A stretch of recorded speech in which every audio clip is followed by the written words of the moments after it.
반갑습니다. 좋은 아침입니다.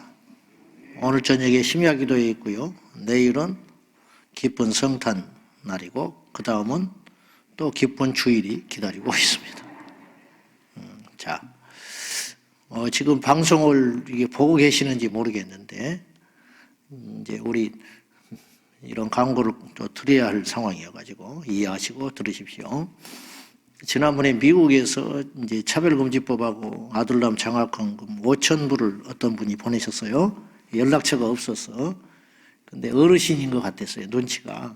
그래서 수표로 제가 광고 한번 한 적이 있는데, 그래서 이제 거의 귀한 예물인데, 그걸 이제 은행에 가서 환전을 하려고 하는 과정에서 재정부에서 보니까 당시 사인을 안 해줘가지고 이 돈이 중간에 지금 계류돼 있습니다. 그러면 이제 본인한테 돌아가는 게 아니고 이게 부도 처리가 돼버린대요. 너무 아깝잖아요. 그래서 방법이 없어요. 연락처가 없으셔서. 그래서 할 수 없이 이런 시간을 빌려서 그분이 오늘 이 방송 보기를 기대하면서 광고를 드리고 있습니다. 너무 아깝잖아요. 그 액수도 큰 돈이지만 그분이 그걸 헌금하기 위해서 수표로 해서 여기까지 보내고 또박또박 글씨를 써서 보낼 때는 그 마음이 어떠했겠습니까? 그러니까 그것은 꼭 찾아야겠다 싶어서 제가 의도적으로 광고를 드리니까 이걸 보시거든 교회로 연락을 주시든 제 메일로 메일을 주시든 한 번 더 우편을 보내시든 하실 때 사인을 따로 해가지고 보내시면 그것을 제출을 하면 그걸 받을 수 있으니까요. 그렇게 좀 해주시기를 바랍니다. 웬만하면 제가 사진을 찍어놓고 나중에 꼭 연락을 드리고 그러는데 그때 공교롭게도 항공우편이 똑같은 게 2개가 왔어요. 성경 필사한 거하고. 그래서 제가 넘겨 짚어가지고 그분하고 관계된 것인 줄 알고 그분한테 감사하면 되겠다 해가지고 했더니 나중에 전화를 했더니 그분이 아니었어요. 그 아무 상관이 없는데 공교롭게 글씨도 비슷하고 똑같이 도착하고 해서 그런 제가 착오를 하고 말았습니다. 자, 성경에는 족보가 등장해요. 대표적인 것이 이제 마태복음 1장에 등장하는 예수님의 족보. 그리고 오늘 또 창세기 5장에도 족보가 나오고 또 다음에도 족보가 나오고 열왕기상 같은 데도 또 족보가 열왕기 역대상 같은 데서도 족보가 또 등장하곤 합니다. 성경에서 우리가 잘 알지도 못하는 분들의 족보가 이렇게 등장하면서 있는데 이것이 성령께서 의도적으로 족보를 넣는 것인데 이 족보를 넣는 이유가 뭐냐? 성경에 등장하는 족보가 중요한 이유가 뭐냐? 첫째는 역사적 팩트라는 것을 말씀하고자 하는 의도가 있는 것입니다. 그러니까 누가 누구를 낳았다, 몇 살을 살았다. 이것이 어떤 한 인간의 족보이기도 하고 뿌리 찾기잖아요. 저에게도 이제 족보가 있을 거 아니에요. 저는 이제 젊은 세대이기 때문에 그거 큰 관심을 안 들고 장손이 아니기 때문에 안 들지만 그걸 또 끔찍이 생각하는 분들이 있어요. 그래서 집이 불나거든 이건 꼭 갖고 나가라. 뭐 이렇게 당부하기도 하고 후대에 그런 걸 들었는데 그러니까 이제 뿌리 찾기죠. 일종의. 그래서 나의 근본을 찾는 거. 내가 그냥 공중에서 뚝 떨어진 존재는 아니니까 어떤 루트를 통해서 이 땅에 태어났고 이로 인하여 이제 자긍심이 생기고 내 정체가 확실해지는 거죠. 성경의 족보도 마찬가지입니다. 인간은 저절로 태어나지 않았어요. 인간은 원숭이과 진화된 존재가 아니라는 거예요. 하나님이 분명히 만드셨고 인간이 인정하지 않고 까마득하게 잊어버리고 살지만 다 지 잘나서 이룬 것처럼 살아가지만은 그 올라가고 거슬러 가면 너의 뿌리가 있다. 너의 뿌리는 아담이었고 너의 뿌리는 한 줌의 흙이었다는 것을 그리고 더 위에 올라가면 창조주 하나님이 계시다는 거 이것을 아시려고 말씀하시려고 그래서 사실이다. 성경에 등장하는 인물 우리가 만나본 적이 없고 글 속에서만 만나고 있는 이 인물들의 생애가 사실이라는 것을 증명하고 있는 것이죠. 그 다음에 이것을 기록하실 적에 다 기록하지는 않았어요. 이를테면 가인도 후대가 있잖아요. 가인도 자녀들이 있었어요. 그리고 에서도 후대가 있어요. 그러나 하나님은 그것을 부득이 쓰지 않아요. 그것까지 다 쓰려면 지면이 부족할 정도였겠죠. 그래서 6절을 한번 보세요. 6절 셋은 105세에 에노스를 낳았다 그랬어요. 가인이 낳은 자식들도 많아요. 4장에 보면 가인도 어마어마한 번식을 했어요. 근데 그것을 여기에는 기록하지 않았어요. 아벨의 대신 하나님이 주신, 위로 삼아서 주신 셋, 그러니까 가인의 동생이죠. 근데 이 셋의 족보로만 또다시 시작되는 계보가 있다는 거죠. 그러니까 하나님이 주목하는 계보가 있어요. 하나님이 주목하는 족보가 있다 이 말이에요. 마태복음에도 마찬가지죠. 모든 인류의 족보를, 또 이스라엘의 다른 지파들의 족보들을 다 기록하지 않았어요. 아브라함, 다윗, 그러니까 즉 유다의 족속들, 그 혈통을 통해서 예수님이 오시니까 그것만 기록을 했다, 이런 뜻입니다. 아담이 아들 셋만 낳았을까? 나는 그렇게 보지는 않아요. 가인, 아벨, 그리고 셋 낳은 걸로만 성경에 나와 있지만 그 외에 자손들도 많이 낳았을 것이다. 930년을 살았으니까. 그리고 100세가 넘어서도 생산을 했기 때문에 셋만 하나님이 주실 일은 없지요. 그래서 그 외에 자식들이 많았을 것이고 그 자식들로 인하여 또 수없이 번성을 했겠지만, 그래서 그들이 노아의 홍수 때 수많은 인류가 되었고, 김명현 박사님의 말에 의하면 그때 인구가 거의 지금 현재 인구보다 더 많았을 것이다. 노아 홍수가 났을 때 그 인류가 그랬을 정도로 추측을 하는데, 그건 결코 과한 이야기는 아니라고 봐요. 아무튼지 간에 하나님이 주목하는 계열과 족보가 있었다. 그것을 기록했다. 구속사의 역사로 이 줄기를 성경에는 의도적으로 족보를 하셨다, 기록했다는 걸 알 수 있습니다. 그리고 하나님의 그 개입과 간섭이 족보 속에는 들어가 있어요.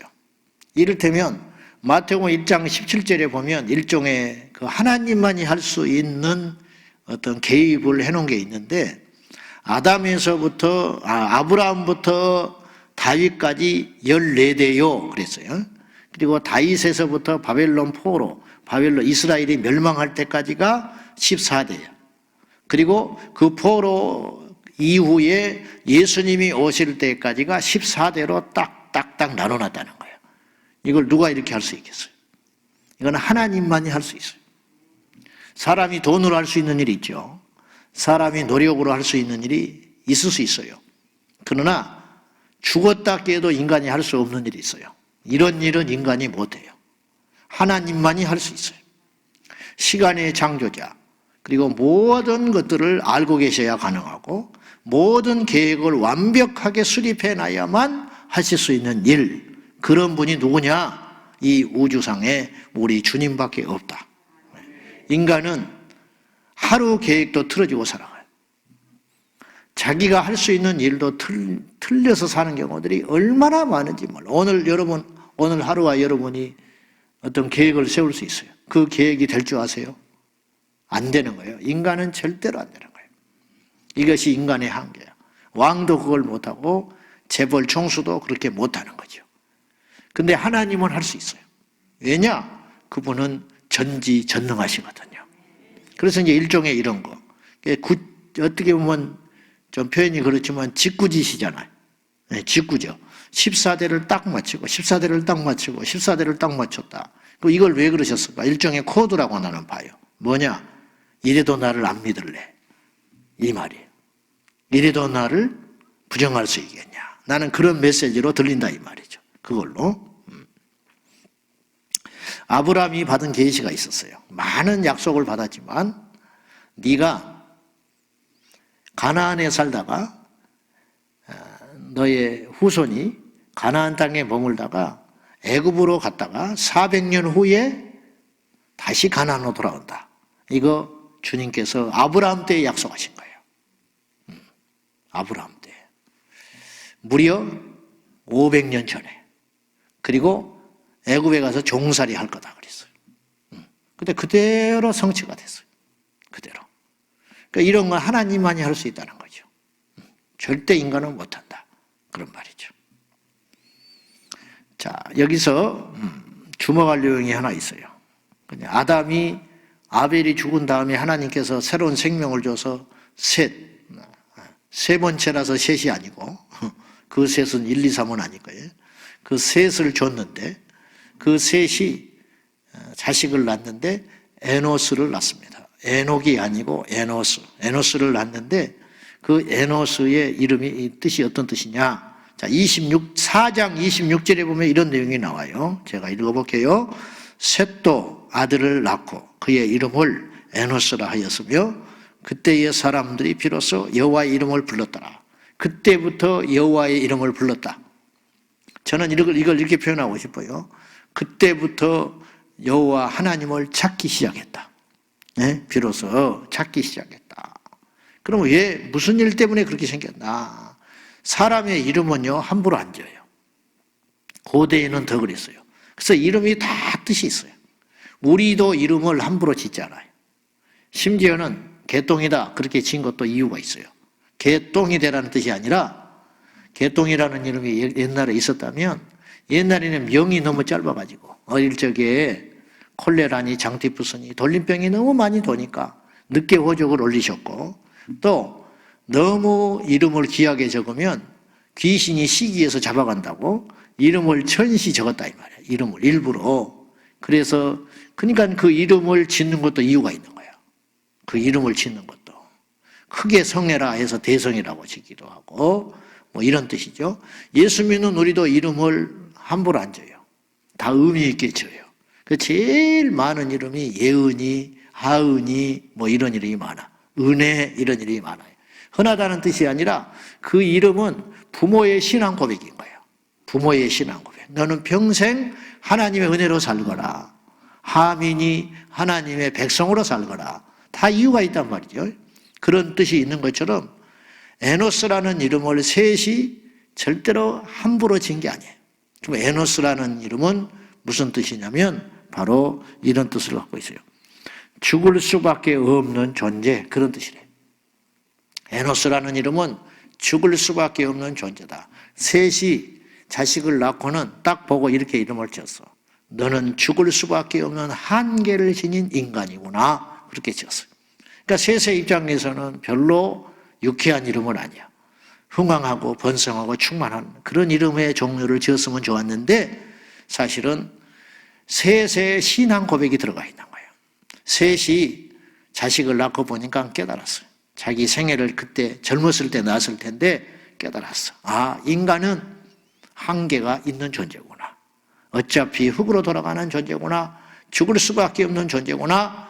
그럼 어떻게 해야 되냐? 하나님을 의지하고 살아야겠구나. 그런 뜻이에요. 셋이 에노스를 낳고 에노스야 너는 죽을 수밖에 없는 존재야. 한계가 있을 수밖에 없는 존재야. 그러니까 너는 평생에 하나님을 찾고 살거라. 그래서 우리는 그 에노스라는 이름을 별 의미를 모르지만은 그 당시의 사람은 에노스 그러면 저거 죽을 수밖에 없는 존재? 이게 무슨 뜻이지? 그래서 그때 사람들로 하여금 복음이 증거되기 시작하는 거예요. 뭐냐? 하나님을 찾아라. 그래야 우리 인간의 한계를 가진 인간이 살 수 있다. 우리 인생은 절대로 우리의 뜻대로 되지 않는다. 하나님을 찾아야만 살 수밖에 없는 존재라는 역설적 표현이 에노스라 이런 뜻이에요. 에노스만 에노스가 아니에요. 저도 에노스야. 여러분도 에노스야. 그죠 여러분? 우리는 에노스 인생을 살고 있는 거예요. 죽을 수밖에 없는 존재인 거예요.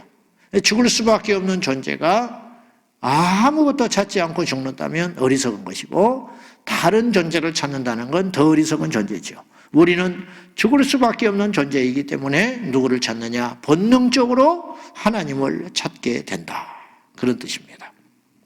저도 그렇고 여러분도 그렇고 하나님을 찾게 된 데는 이유가 있는 거죠. 한계를 만났고 부딪힘을 만났고 역시 인간 스스로의 연약함을 깨달았기 때문에 그때부터 하나님을 찾게 된 것이다. 그건 하나님의 은혜요 부르심일 수밖에 없는 것입니다. 한계를 아는 것이 지혜입니다. 모든 것을 할 수 있다고 주장하고 하는 것이 똑똑해 보이지만 그것은 천방지축 곧 죽게 되는 어리석은 인생이에요. 우리는 알아야 돼요. 한계를 아는 인생. 그렇구나. 내가 할 수 있는 일과 하나님이 해주셔야만 하는 가능한 일을 아는 지혜가 있어야 돼. 이걸 안 사람이 누구였냐면 바로 사도 바울이었어요. 그래서 그는 낙심하지 않아요. 그래서 그는 욕심을 부리지 않았어요. 그래서 그는 하나님 앞에 오랫동안 농론하며 쓰임받을 수 있었어요. 요나단이 그랬어요. 요나단이 한계를 아는 지혜를 갖고 있었어요. 인간적으로는 사울이 볼 때는 너무 답답한 거야. 이놈 이처럼 답답한 인간이 없어. 세상에 자기는 가만히 있으면 왕으로 내 자리를 이어받을 자인데 내가 이렇게 지금 펄쩍펄쩍 뛰고 다닐 때가 아니에요. 요나단이 더 쟁취하면서 펄쩍펄쩍 뛰어야 되는데 이놈은 아무 생각이 없이 다윗 편만 들고 있으니까 속에서 화병이 나가지고 사울이 미쳐버리겠는 거예요. 그러나 누가 지혜로웠냐? 욕심이 없는 듯 보이지만 요나단은 자신의 한계를 알고 하나님의 뜻을 아는 존재였다.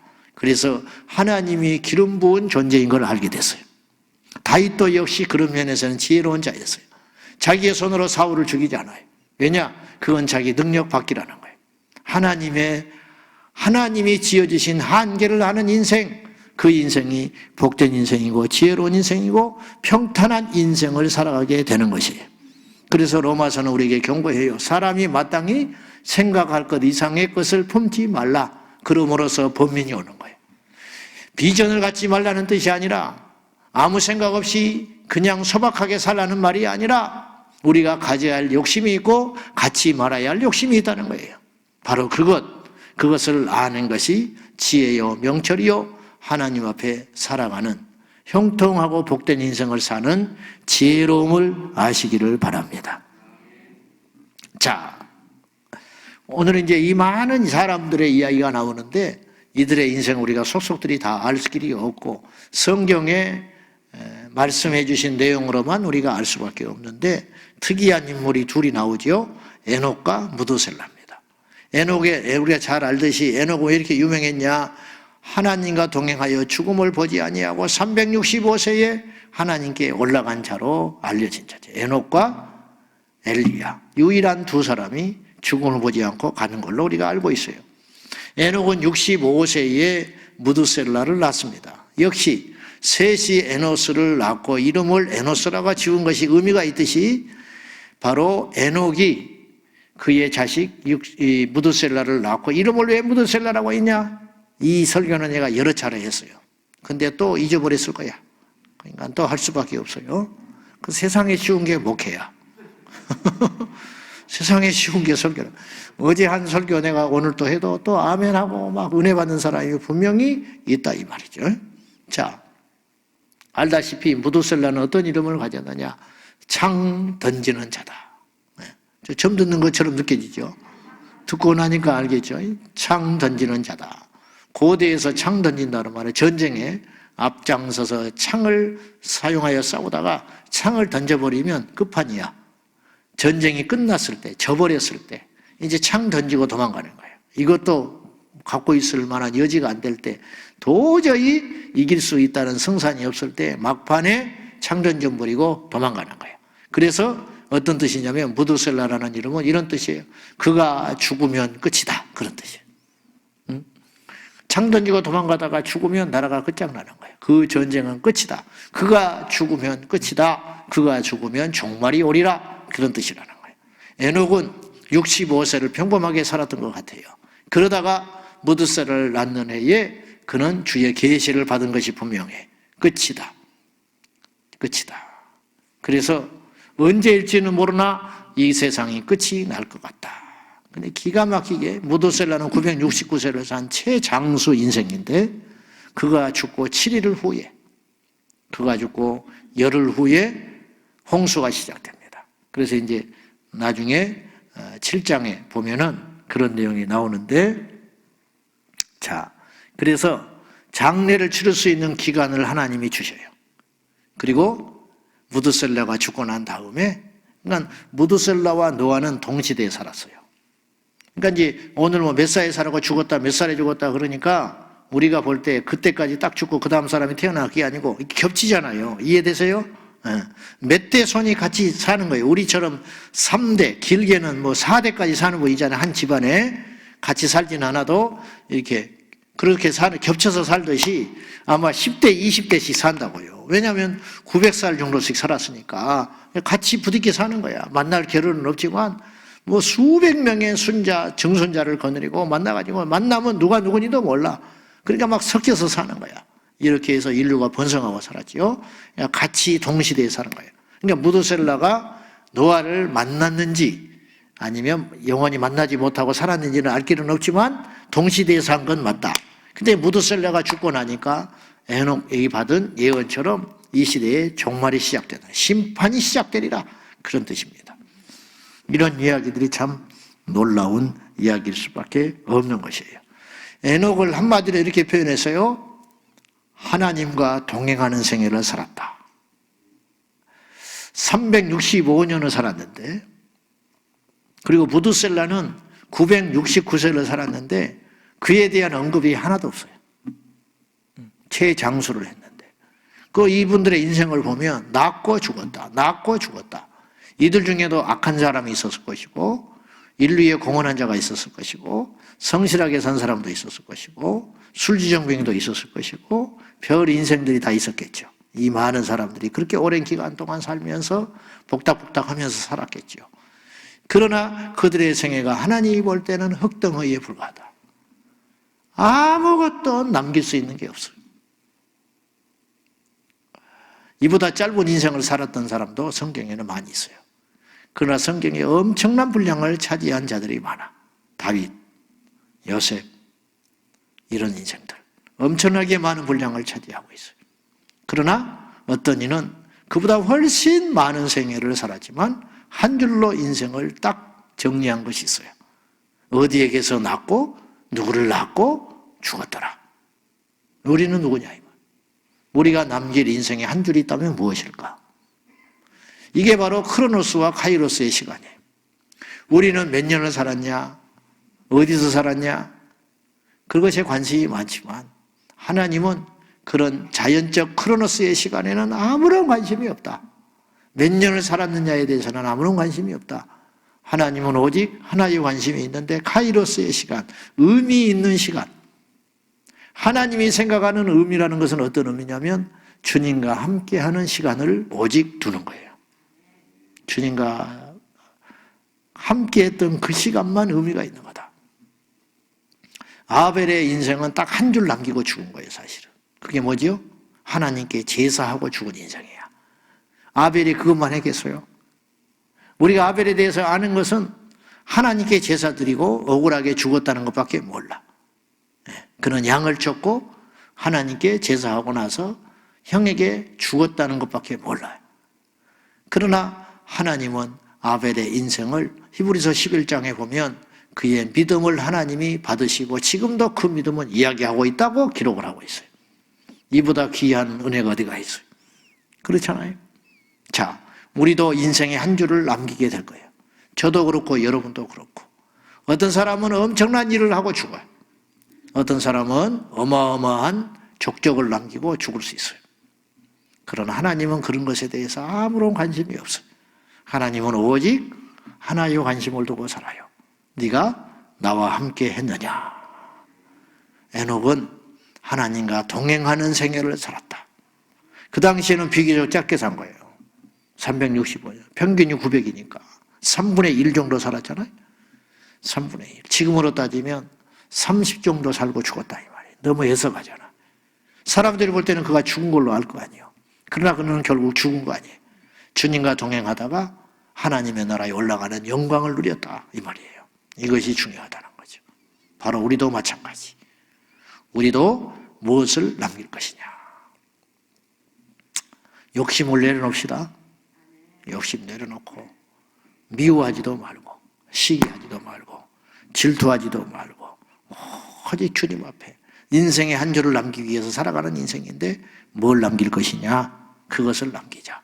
바로 그것이 뭐냐? 하나님과 동행하는 인생을 살자.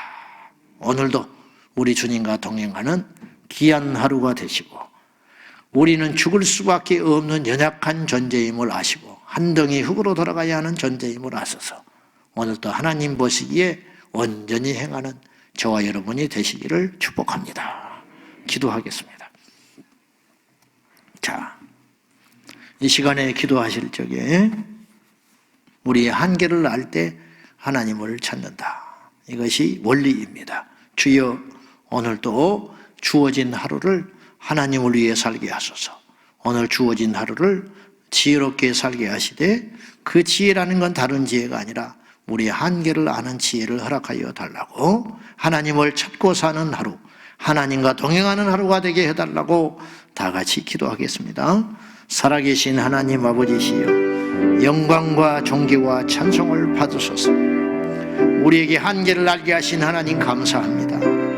우리의 연약함을 알게 하신 하나님 감사합니다. 우리의 실존을 알게 하신 하나님 감사합니다. 이 아침에 우리 모두가 에노스입니다. 에노스 인생이 다 모였나이다. 죽을 수밖에 없는 인생, 한계를 지닌 인생, 한 덩이 흙으로 돌아갈 인생임을 이 아침에도 우리를 알게 하셨습니다. 그래서 우리는 주님을 찾습니다. 그래서 우리는 주님을 의지할 수밖에 없습니다. 그래서 우리는 주님과 동행하는 삶을 기도할 수밖에 없습니다. 그런 인생으로 우리를 불러주셔서 감사하나이다. 주여, 우리 인생에 한 줄을 남긴다면 무엇을 남길 수 있는가? 어마어마한 것을 발견하고 많은 후대를 남기고 그런 큰 족적을 남기는 것이 하나님이 볼 때는 아무런 의미가 없습니다. 오직 하나의 한 줄의 인생을 남긴다면 그것은 하나님과 동행하였더라. 주여, 우리가 그리하기를 원합니다. 한 줄의 인생, 하나님과 동행하는 인생, 그 인생 살게 하여 주시옵소서. 오늘도 우리 한계를 깨닫게 하시고 주님을 찾고 주님과 동행하는 한 날이 되게 하여 주옵소서. 우리가 하나님 앞에 어떻게 살아야 할 것인지 주님 앞에 다시 한번 우리의 자세를 고치는 한 날이 되게 하시고 이 아침이 되게 하여 주시옵소서. 아버지 하나님 감사합니다. 흙덩어리 인생, 죽을 수밖에 없는 인생임을 깨닫게 하시니 감사합니다. 이 세상을 보면 하나님을 알지 못하기 때문에 천방지축 이 우주에 자기밖에 없는 줄 알고 100년도 못 사는 인생이 1000년 만년 살 것처럼 까불거리는 인생들이 많습니다. 우리도 그리하였고 지금도 그리하며 살아갑니다. 용서하여 주소서. 한계를 알게 하소서. 하나님을 찾게 하소서. 그리고 찾은 그 하나님과 동행하며 살게 하여 주소서. 에녹처럼 그리고 하나님의 뜻을 이루어드리는 주님의 선한 도구로 살게 하여 주시옵소서. 오늘 하루를 주신 하나님 앞에 겸손히 이 하루를 주님과 동행하게 하시고 기쁜 일이든 슬픈 일이든 힘든 일이든 좋은 일이든 여호와께서 허락하신 이 하루를 예수님과 동행하는 하루로 마감하게 하여 주시옵소서. 예수님의 이름으로 기도 올리옵나이다. 아멘. 주여, 주여, 주여. 살아계신 하나님 아버지, 우리를 긍휼히 주소서. 우리 한계를 아는 인생들이 모였나이다. 주의 선한 뜻에 순종하며 살게 하소서.